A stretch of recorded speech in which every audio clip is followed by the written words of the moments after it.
Les informations secrètes que je vais vous révéler sont censées demeurer la propriété exclusive de l'État français. Et en vous exposant ces éléments, je viole purement et simplement la clause de confidentialité qui me lie à l'organisme pour lequel j'ai travaillé l'année dernière. Mais peu importe les amendes ou les peines d'emprisonnement que j'encours. L'Observatoire national interministériel de la sécurité routière, l'ONISR, assure des missions de collecte, de mise en forme, d'interprétation et de diffusion des données statistiques nationales relatives à la sécurité routière. La structure pilote des études, projets de recherche et évaluation en sécurité routière et veille à leur valorisation auprès du public. Durant 14 mois, j'ai effectué une mission de remplacement au service des archives de cet établissement. Au cours de cette période, j'ai vu passer et j'ai indexé et classé des milliers de feuillets, autant de formulaires et de tableaux statistiques, ainsi que des centaines de rapports. Mais je me rappelle très bien ce jour où l'on m'a apporté ma pile quotidienne de documents à traiter. J'étais présent à ce poste depuis environ 3 mois. Au sommet du chariot métallique que mon collègue venait de conduire devant moi était placée une épaisse enveloppe en papier kraft sur laquelle une grande empreinte tamponnée à l'encre rouge indiquait « confidentiel ». Naturellement, l'enveloppe a aussitôt retenu mon attention, car aucun des documents que j'avais eu à traiter jusque-là ne présentait de restriction d'accès ni de diffusion. Et j'avoue que j'ai eu l'impression très nettement en la voyant d'être propulsé soudain dans une histoire d'espionnage. On peut dire que c'était en quelque sorte mon baptême du secret. Cela vous paraît peut-être puéril ou stupide, mais à ma décharge, je dois dire que mon travail n'était pas des plus passionnants. Il n'était pas davantage stressant, ce dont je ne me plains pas, et personne n'était payé pour me surveiller, ma timide responsable atteignant un taux mensuel d'absentéisme remarquable. Je ne croulais ni sous le nombre ni sous la difficulté des tâches qui m'étaient confiées. En outre, les visiteurs se faisaient rares dans mon bâtiment, et hormis quelques rats qui couraient parfois dans les couloirs, il y avait dans ces lieux peu de vie.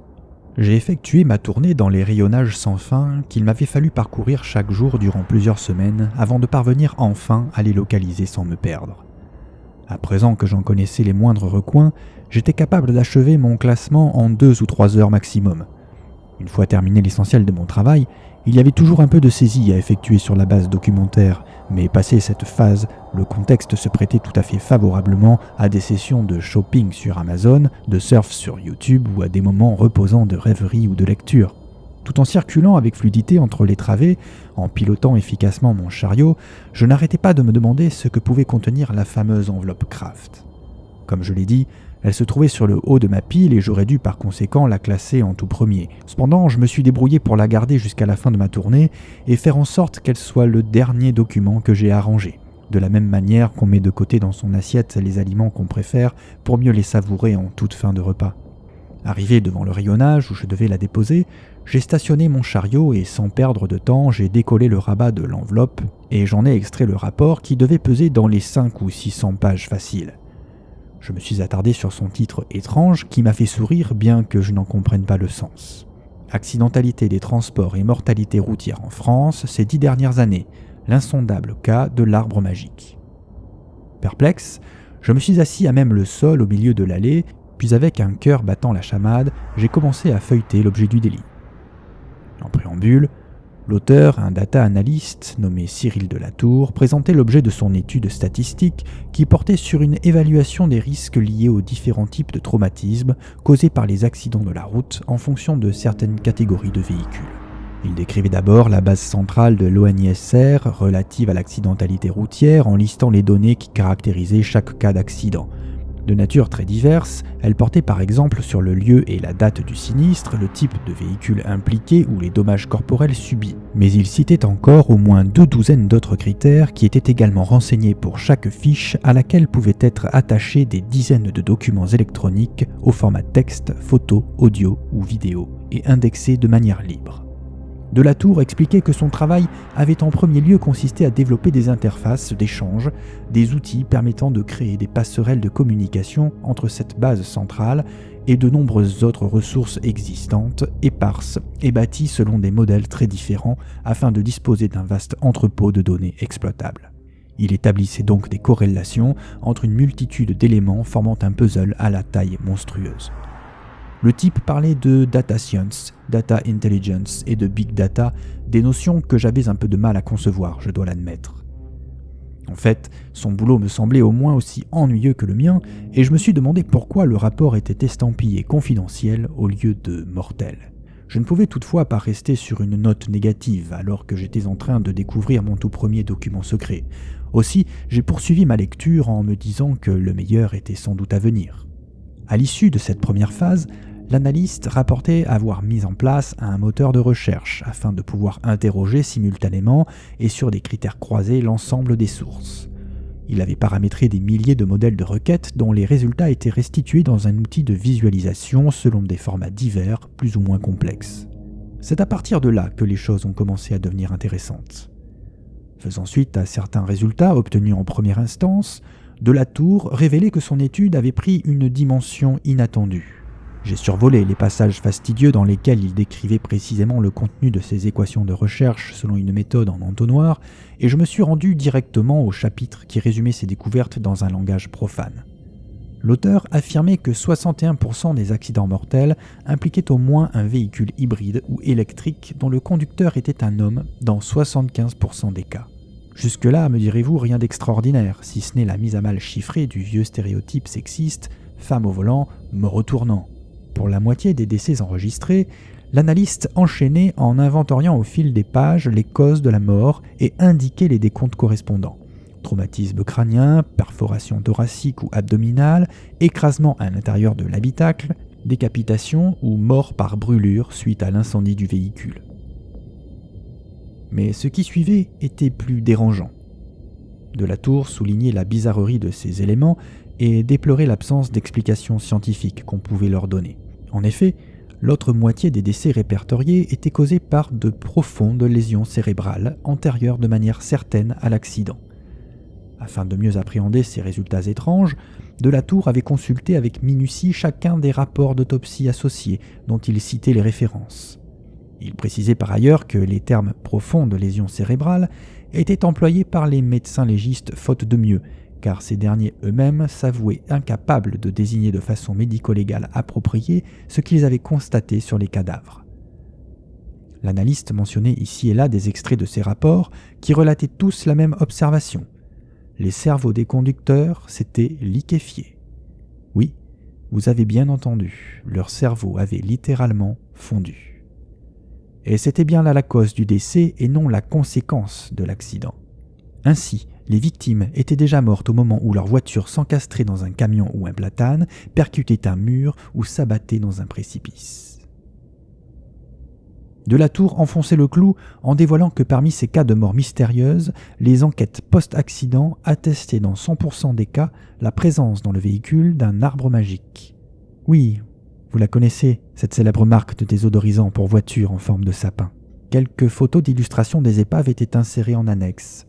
Sur chacune d'elles apparaissait un petit conifère aux couleurs criardes, encore suspendu au rétroviseur central, accroché à la poignée de la boîte à gants ou noué au levier de vitesse. Je connaissais maintenant la signification du mot « troublant ». Delatour interpellait les destinataires de son rapport sur l'extrême étrangeté de la situation et la nécessité impérieuse de l'appréhender au mieux et dans les meilleurs délais pour pouvoir l'endiguer compte tenu du nombre de cas qui ne cessait d'augmenter de manière significative année après année. Il affirmait avoir coopéré avec des experts en biologie, en chimie, des physiciens, des médecins, des légistes, afin de conduire des études complémentaires et tenter d'apporter un début d'explication à ce phénomène obscur. Les centaines de simulations et expériences menées auxquelles l'auteur faisait référence n'avaient cependant pas permis aux chercheurs d'y voir plus clair. Aucune caractéristique physiologique, pathologique ou épidémiologique récurrente n'avait pu être mise en évidence chez les victimes.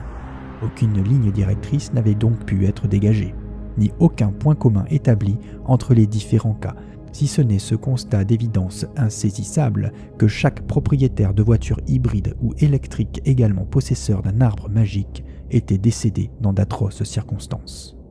Les prélèvements et analyses effectués parmi les milliers de substances nécessaires à la fabrication des véhicules et de leurs accessoires n'avaient pas davantage abouti, et leurs interactions avec les constituants du désodorisant, si interaction il y avait, n'avaient pu être découvertes.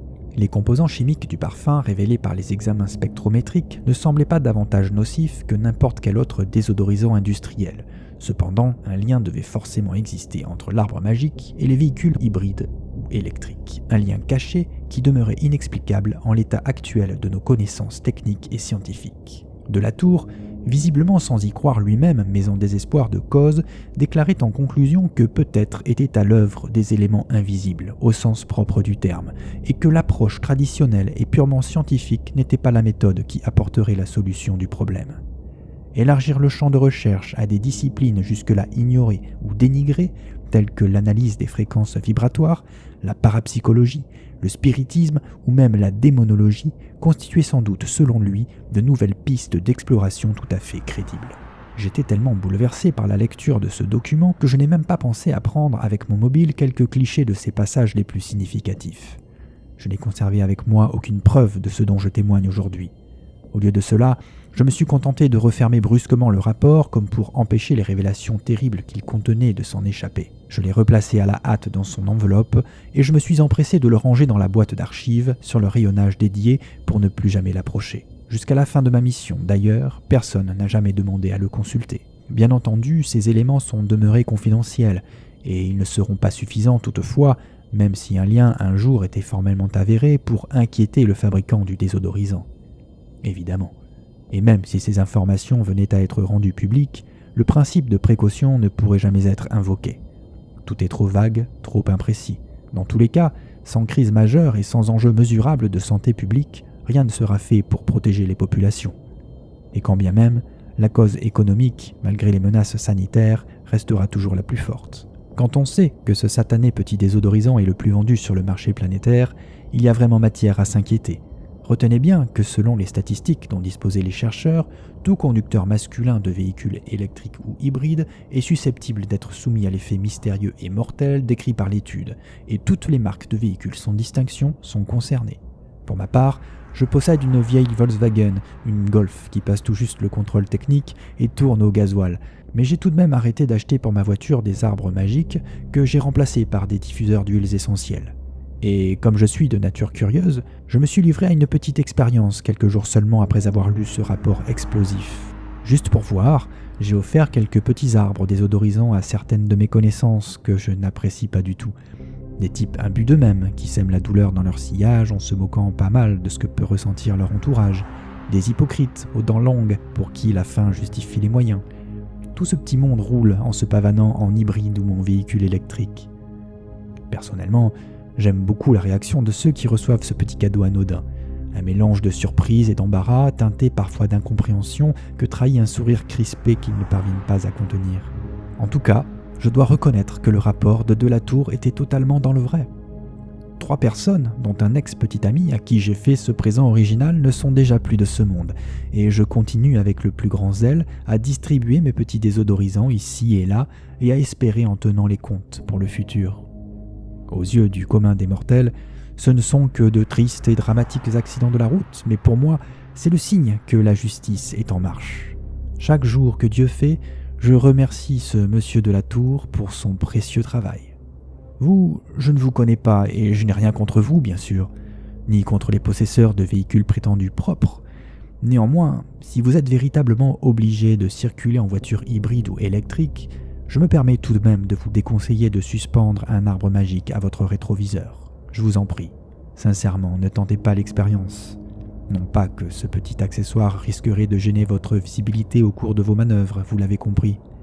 Mais tandis que vous rouleriez en respirant son parfum entêtant, ce que vous pourriez prendre pour un banal saignement de nez accompagné d'un léger étourdissement risquerait fort en réalité d'être le signe funeste que votre cervelle est en train de se liquéfier.